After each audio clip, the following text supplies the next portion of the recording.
धर्म के लिए आगे बढ़ने वाले माताएं, बहनें व पूजनीय मेरे व्योव्रत बुजुर्ग व नौजवान युवाओं, जो हमारे धर्म ध्वजा को अग्रण्य पकड़ने वाले ठाकुर जी महाराज, जिन्होंने आज इस पावन प्रयागराज से ये उद्घोष किया, संत समागम को साथ लेकर और देश की जनता जनार्दन को साथ में लेकर, यदा यदा धर्मस्य कल्याणेर्भवति भारत, जो कि भगवान का हृदय है, उस हृदय में भी पावन तीर्थ प्रयागराज है। इससे आज जो ये संकल्प, ये मेरी संत समाज, आदरणीय पूजनीय शंकराचार्य जी व देश की जनता जनार्दन हर समय हर क्षण इस संकल्प को याद रखते हुए गंगा, गौ और जमुना और सनातन धर्म के लिए ये संकल्प करें। एक एक भक्त अगर एक एक सौ मनुष्यों को संस्कार देगा तो करोड़ों की गिनती में ये संस्कार प्रवृत्त होंगे। ये संस्कार, ये श्रेय जगतगुरु शंकराचार्य जी व भेख भगवान के संत समाज, जिनको ठाकुर जी ने अपने इस पावन भूमि से प्रेरणा करी है। मां गंगा के लिए आज तक विश्व में कोई ऐसी वस्तु विज्ञान ने रचना नहीं करी जिसकी एक्सपायर डेट ना हो, पर हमारे ऋषि मुनियों ने अपनी भावनाओं से मां गंगा को देवलोक से अवतीर्ण किया, जो हम लोगों के लिए मृत्यु लोक में साक्षात हैं। उसकी कोई एक्सपायर डेट आज तक किसी ने सिद्ध नहीं करी। जो वस्तु संसार में आज तक बनी है उसकी एक्सपायर डेट जरूर होती है, पर मां गंगा के अमृत की कोई एक्सपायर डेट नहीं है। आज पूंजीवादी एक अच्छी कंपनी की बोतल खरीद के पानी पी सकता है, पर वो एक गरीब मेरा बालक उस गंगा के अमृत को अंजलि भर के पिए, इस जल को इस तरह से सुरक्षित, साफ और प्रदूषण मुक्त करे।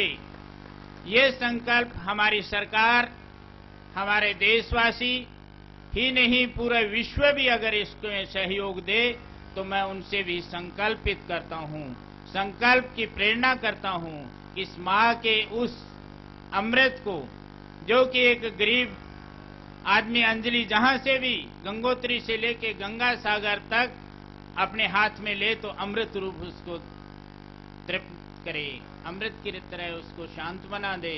राजा सगर के 60,000 पुत्रों को जिसने मुक्त किया, ये हमारे शास्त्र, हमारा धर्म, हमारे पूर्वजों की व्यवस्था है, जो कि आज हम उसमें पूरे नदी नाले उसमें मिलते हैं।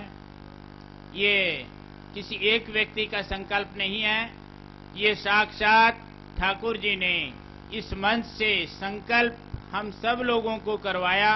इसको ध्यान में रखें, ये ना हो यहां संकल्प किया और गेट से निकलते ही सब भूल जाएं। इसीलिए मैं एक बार सभी भक्तों से मां गंगा के जयकारा की उद्घोष करूंगा। बोलो गंगा मैया की जय, गौ माता की जय, जमुना मैया की जय, सनातन धर्म की जय, विश्व के हृदय रूपी भारत माता की जय। जयकारा भीड़ बजरंगे, हर हर महादेव। इन्हीं शब्दों के साथ मैं अपने शब्दों को विराम देता हूं। बहुत सुंदर, बहुत सुंदर। कितना सुंदर तरीके से अपने सुंदर शब्दों में मोतियों, ये शब्द जो है एकदम मोती की तरह के हैं, इतने क्लियर शब्दों में हम सबको समझाने की कोशिश ये संत ही कर सकते हैं, वरना हमारे टीचर तो पता नहीं एबीसीडी पता नहीं क्या क्या सिखाते रहते हैं।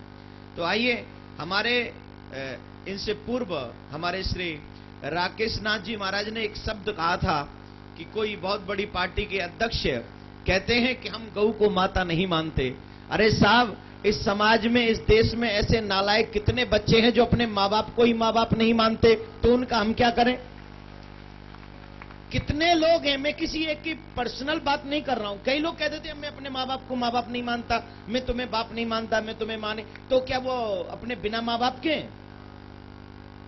जिस गाय की सेवा कृष्ण करे, जिस गाय का पूजन राम करे, जिस गाय के बिना ये भारत भारत नहीं कहलाया जाए, उस गाय को अगर कोई मां न माने तो वो उसी की बुद्धि भ्रष्ट है, ना कि पूरे भारतवासियों की। ये दुर्भाग्य है कि हमारे देश में हमारी मां सुरक्षित नहीं। मेरे भाई, वही लोग जब उनके बच्चे उनका अपमान करते हैं, इंसल्ट करते हैं, तो फिर इन साधु महात्माओं की शरणों में आते हैं और कहते हैं महाराज हमारे बच्चे हमारी बात नहीं मानते, कोई उपाय बता दीजिए।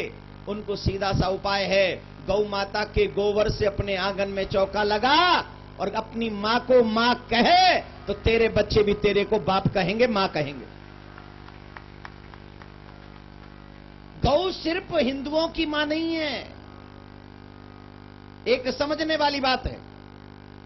गौ सिर्फ हिंदुओं की मां नहीं, गौ सिर्फ सिखों की मां नहीं, बल्कि इस देश में चाहे किसी भी समुदाय का व्यक्ति रहता है, गौ उन सब की मां है। गौ पूरे भारतवर्ष की मां है। जो यहां का अन्न खाता है, गौ सब की मां है। तुम मानो न मानो, तुमसे क्या फर्क पड़ता है साहब? जब जाओगे शमशान तो राम नाम सत्य, तो तुम्हें ले जाने वाले बोलेंगे, तुम थोड़ी बोलोगे।